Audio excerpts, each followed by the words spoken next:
one of those who's been thinking, how do I become financially free? How do I become financially independent?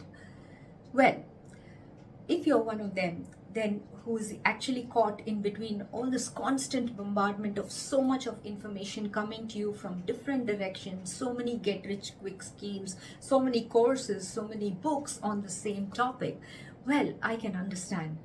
What if I tell you it's not really that difficult?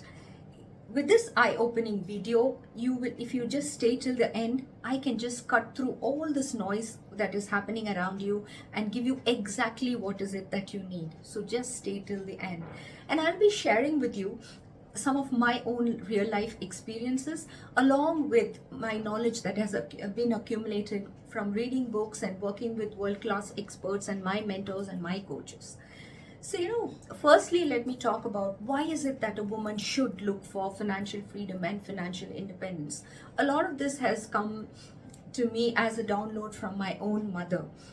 And she used to tell me, no matter who your father is, your brother is, your sister is, or your husband or father-in-law, whoever it is, you should have your own financial freedom. So it started with that. Many years ago, there was a time when I had to ask for money for anything that I needed to do, whether it was for myself or for my children, or there is just something I needed to buy, whatever. I had to go around asking for money. And let me tell you, it didn't do any good for my self-respect and dignity. Well, I felt so low. I don't know, not that anybody treated me badly, but it just didn't sit well with me. And I didn't know how else to operate. So that is when this one day, this idea stemmed into my mind where I said, I should take 100% responsibility for this situation. And that's when things just changed dramatically for me in my life. I started reading books, working and learning from experts, and all this totally changed my own perspective towards money, towards financial freedom, and it changed my entire life after that.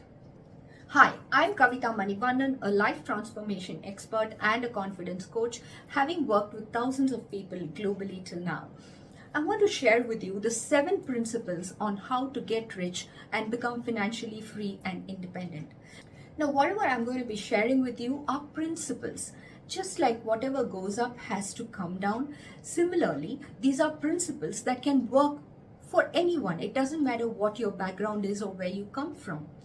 Now, most of us are actually not living lives. We are living patterns.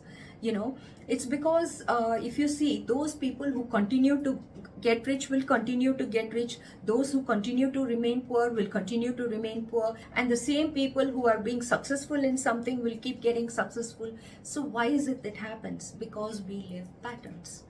And yeah, that brings me to the first point. So the first thing I want to be talking about is the money mindset. All of us have this so-called something called as a financial thermostat. Now, just like when you take up the AC remote and you can step up the temperature or bring it down, similarly, the financial thermostat can go up or down. Now, what is this? Let me explain. This financial thermostat is actually influenced by 3 things. The first thing is the kind of people that we hang out with. So one way to work on your financial thermostat is to try and choose the people that you hang out with. Now, suppose you are hanging out with those people who operate at a low frequency, are always struggling for money, in financial difficulties, paying deep loans, and in a lot of debt and situations like that. Then we tend to absorb their frequencies. But if in turn we reduce or remove the amount of time that we spend with such people and start spending more time with the kind of people that we like to become, more successful people in that area, then those frequencies will start matching and vibing with our frequencies. And the second thing is start reading up books on this topic.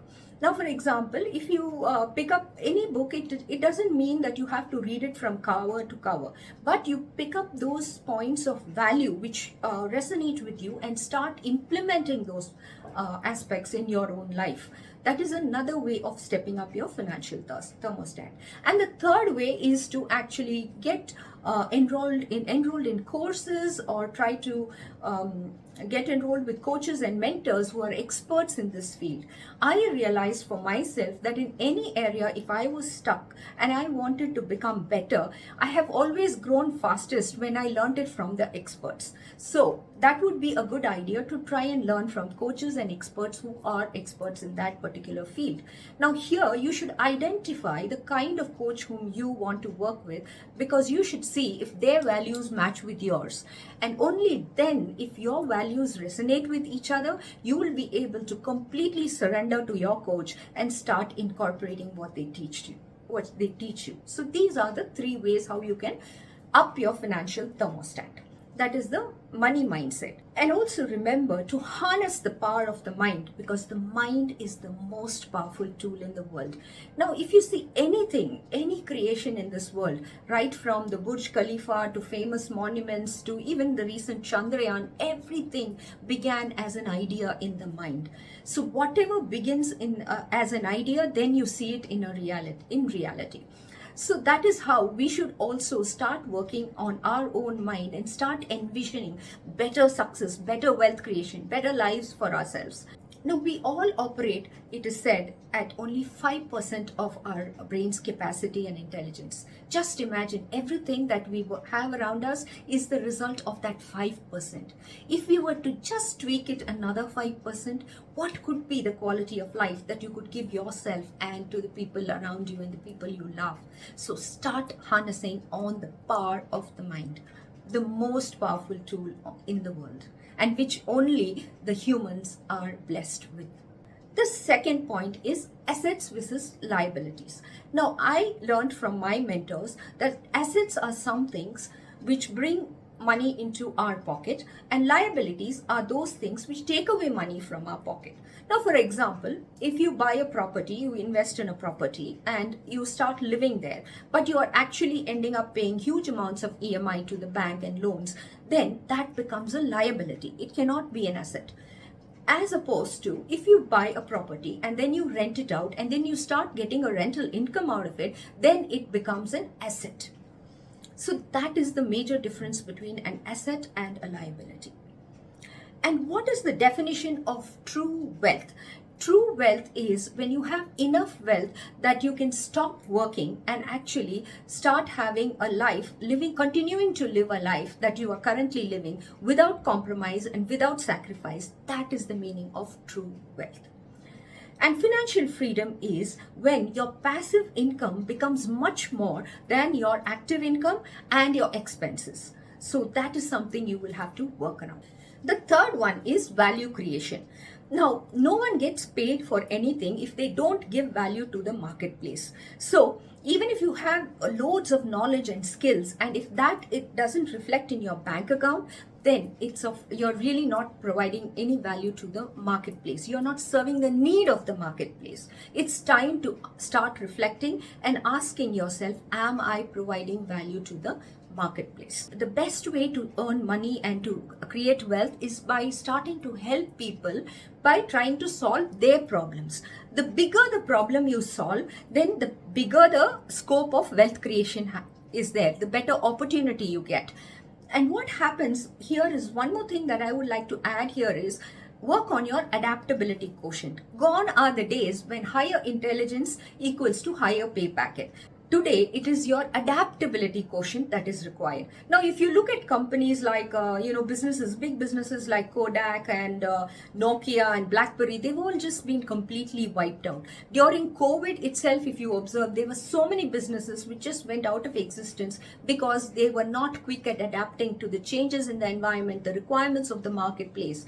And similarly, it happens with us. If we just keep delaying or adapting ourselves to the current needs of the marketplace, then we will become redundant very soon. So adaptability quotient is the in thing today. How quickly we can learn, unlearn and relearn, that's what is going to help you to stay in the game.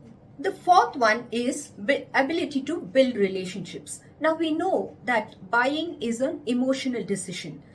People buy only from people. Even if there is artificial intelligence and all of that which is coming up, it is only that we buy from people. So it's really important to maintain relationships and to build relationships with the people whom we interact with, to show care and concern and to cater to what it is that they need. That is what will help us in better wealth creation. So important factor here is building relationships and keeping good people connections is an important factor in wealth creation. Meaning, like, just don't use people and then just burn bridges and keep moving on. This doesn't work. The fifth one is do not hoard money. Money has this very feminine quality in it. She likes to flow. So those people, who are kind of are very stuck with their money, they are very hesitant to spend money. You will see some very rich people going out there and bargaining with vendors on the street. So that is not the attitude we should have with money. We should help other people to grow, to other people to rise, and that's what will help to bring in more money into your own bucket. And also we should incorporate, I have learned from wherever I've been, any course, any book I have read, they also always speak about doing charity. Giving away 10% of whatever you earn, whatever may be that income, really helps in bringing in more and more money into your own life, because what goes around comes around. So make charity an integral part of your life. The sixth one is have a money management system in place. It always helps when you follow a structured method. Like, otherwise your money will be all over the place, all haphazard. So, like, for example, you have Havrekar who talks about the 6-jar method. My own mentor taught me the TWGCO method, where you put money into separately. You start setting aside money, have separate accounts, in fact, for your taxes, for your wealth, for your growth, for your opportunity, for your operations, and then towards charities. This will help you to scale much better at a quicker pace. The seventh one is, the best investment that you can make today is not on real estate, on properties, on mutual funds and so on and so forth, but it is investing on your own self, investing on your personal development, on your growth in that particular field. So start reading up books, start investing on courses, on mentors, working with experts in the field. Start learning and adapting. Keep on learning, keep on adapting, elevating yourself, and move on to reinvent yourself. This is the way you should be working today, because today's day and age, intelligence quotient is not helping us move forward. It is your adaptability quotient that works, like I told you earlier. So these are the life lessons that I have learned as far as financial freedom and independence is concerned, and I hope it really helped with you as well. And let me just reassert before wrapping up why it is important for a woman to have financial freedom, to have financial independence, because it gives you that self-respect, that identity, that dignity that you are so craving for and desiring for. And if there's one thing that can give you that, certainly one of the most important thing is your financial independence and your income. So work on your wealth creation. And why, you would have seen, if you were a woman, you would have seen, and why not, even if you are a man, you would have seen it during the times of COVID, how much a woman stepped in to help the situation in a family. Maybe when a man lost his job, or sometimes they even lost members in the family. So during times of crisis, definitely if a woman is financially independent, imagine how much that would help her, her family, her legacy, and everybody else. And secondly, if a woman is financially independent, then she is setting an example for the daughters, the daughter-in-laws, and for all the other young girls out there, how much that could be helpful for her own self. So she's actually leaving behind a powerful legacy when she's financially independent. And thirdly, infidelity is at its peak today. I have clients who are coming to me who are 50 and 55 and going through this situation. Imagine, not that I wish anything like that for any one of you, but just imagine how much it would help if you are financially independent and on your own. If not that you wouldn't be going through emotional disturbances and things like that, but if you are also compounded by having financial instability and having no independence, imagine how much it would impact you. So at least you have this in order and this in place so you can move forward in life. So women, please pay attention and start working on your financial independence and freedom from today. I'm going to invite you to hit on the subscribe button and the like button if you found something of value that you can take back from here. And do share with me what is it that you found of value over here. And please also share with me if there is something more that you would like to add on here in the comment box, and I would love to read it up. So if you want to go deep into this knowledge, then I'm going to invite you to click on the link below in the description box, which where you can actually sign up for the masterclass which I conduct on, which is called as an Abundance Manifestation Masterclass. So register and I'll see you back there. So do take care, loads of love, and keep coming back for more. And this is the kind of videos that I'm going to be coming up with in future as well. Keeping it short, crisp, to the point, no fluff, no BS. So come back in and I'll see you in once again. Bye-bye.